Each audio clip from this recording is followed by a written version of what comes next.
Halo teman-teman semuanya, selamat datang di channel Cara Gue.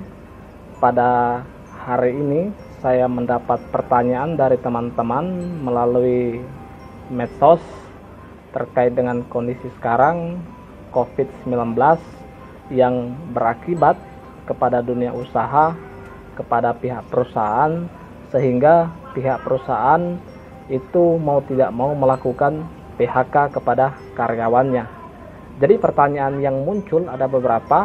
Yang pertama itu, bagaimana bila mana pihak perusahaan melakukan PHK dengan alasan force majeure yang itu merugikan pihak perusahaan dalam menghadapi virus corona ini, diperbolehkan atau tidak misalnya PHK dilakukan.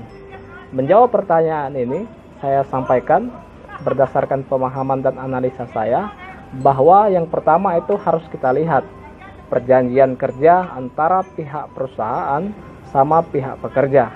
Perjanjian kerja biasanya itu memuat terkait dengan beberapa klausul. Salah satu klausul yang ada dalam perjanjian kerja yaitu keadaan memaksa, force majeure, atau dalam keadaan kahar. Biasanya disebutkan ada bencana alam dan ada bencana non alam ataupun kebijakan-kebijakan pemerintah lainnya. Nah, bila mana dalam klausul tersebut hanya mencantumkan bencana alam berupa gunung meletus, longsor, huru-hara dan lain sebagainya, tanpa mencantumkan misalnya bencana non alam ataupun misalnya bencana-bencana lainnya, itu tidak terdapat dalam perjanjian kerja, maka menurut hemat saya pemecatan kepada karyawan tersebut mutlak tidak bisa dilakukan, tidak diperbolehkan.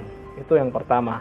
Lalu kemudian bagaimana bila ada dalam perjanjian kerja tersebut dicantumkan juga misalnya bencana non alam ataupun bencana-bencana lainnya. Nah, melihat persoalan ini menurut saya tanda kutip dapat dibenarkan PHK, akan tetapi ada sambungan dan ada lanjutannya nanti. Maksudnya PHK dapat dibenarkan, akan tetapi tetap memperhatikan beberapa catatan. Itulah pertanyaan pertama yang muncul ke saya. Lalu kemudian ada pertanyaan yang kedua, yaitu bisa atau tidak PHK dilakukan secara sepihak oleh pihak perusahaan.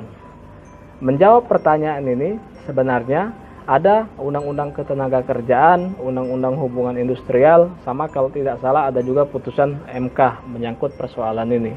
Bahwa pada prinsipnya PHK sepihak itu tidak diperbolehkan ataupun tidak boleh dilakukan.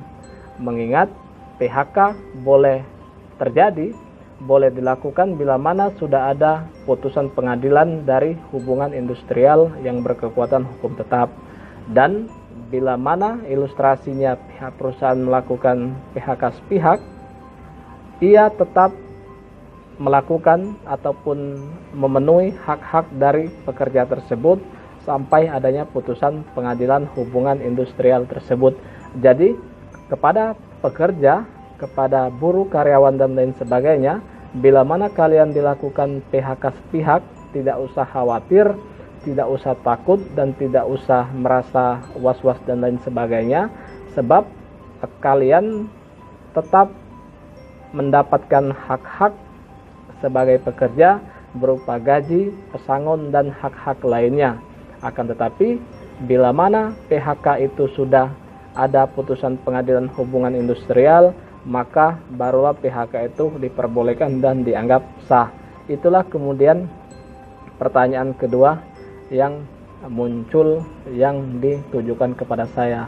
Lalu pertanyaan ketiga yaitu bagaimana bila ada karyawan yang bekerja pada suatu perusahaan itu katakanlah sudah hampir 10 tahun, akan tetapi dia tidak ada hubungan kerja, tidak ada perjanjian kerja antara pihak perusahaan sama pihak karyawan tersebut. Bagaimana status hukumnya bila mana dalam kondisi sekarang itu dia mau di PHK? Nah, menjawab pertanyaan ini sebenarnya kalau saya perhatikan, kalau saya analisa lebih jauh sepanjang pengetahuan saya, Jadi harus kita sandarkan, bila mana ada karyawan yang bekerja puluhan tahun dan tidak ada perjanjian kerjanya antara pihak perusahaan dan pihak pekerja tersebut, bisa kita lihat dalam ketentuan pasal 50 Undang-Undang Nomor 13 Tahun 2003 tersebut tentang ketenagakerjaan, yang pada intinya menyatakan bahwa hubungan kerja itu dibuat secara tertulis ataupun secara lisan. Nah, kurang lebih bunyinya seperti itu. Akan tetapi yang paling penting itu ialah ketentuan pasal 57-nya, yang pada intinya menyatakan bila mana perjanjian kerja tidak dibuat secara tertulis, maka statusnya yaitu berupa PKWTT atau perjanjian kerja waktu tidak tertentu. Dengan kata lain, bahwa bila mana karyawan dan pihak perusahaan tidak ada perjanjian kerja dan pihak karyawan sudah lama bekerja di sana, maka secara otomatis status dari karyawan tersebut berdasarkan ketentuan pasal 57 tadi itu statusnya berupa karyawan atau pekerja tetap. Jadi bila mana karyawan sudah bekerja lama, katakanlah puluhan tahun, dan mau di PHK, maka mutatis mutandis statusnya karyawan tetap dan pihak perusahaan wajib hukumnya untuk memenuhi hak-hak dari pekerja tersebut. Nah, selain daripada itu juga yang mau saya sampaikan ialah itu dalam kondisi sekarang COVID-19, konon katanya begitu banyak pihak perusahaan yang mengalami kerugian, katakanlah kemudian hingga melakukan pemecatan ataupun PHK sepihak kepada karyawan tersebut. Akan tetapi menurut saya tetap hak-haknya diberikan, gajinya dibayarkan, dan pesangon-pesangonnya tetap ditunaikan sebagaimana hitungan proporsional dalam ketentuan peraturan perundang-undangan. Jadi tidak boleh, haram hukumnya bagi perusahaan untuk melanggar ataupun tidak memenuhi hak-hak dari pekerja bila mana dilakukan dilakukan pemecatan ataupun PHK sepihak tadi itu. Nah, selain daripada itu juga PHK ini harus kita ketahui merupakan alternatif terakhir dari beberapa upaya-upaya yang harus dilakukan oleh pihak perusahaan. Sedangkan dalam ketentuan surat edaran Kementerian Ketenagakerjaan kalau tidak salah itu, dalam menghadapi kondisi sekarang COVID-19 ini, itu menurut saya tidak begitu banyak mengakomodir hak-hak karyawan yang di PHK.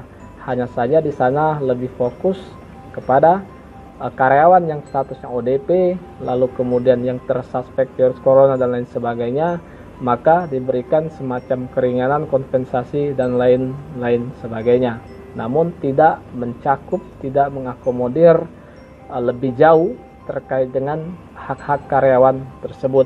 Itulah kemudian yang harus dipahami, yang harus diketahui oleh semua pekerja khususnya dan semua pihak perusahaan bila mana ada hal-hal serupa, ada kejadian-kejadian serupa, agar hak-hak dari karyawan ataupun hak-hak dari pekerja itu tetap terpenuhi sebagaimana ketentuan dan sebagaimana mestinya. Itulah jawaban dari saya terkait dengan beberapa pertanyaan yang muncul yang ditujukan kepada saya pagi tadi itu. Mungkin itu jawaban dari saya dan analisa dari saya. Semoga bermanfaat. Assalamualaikum warahmatullahi wabarakatuh.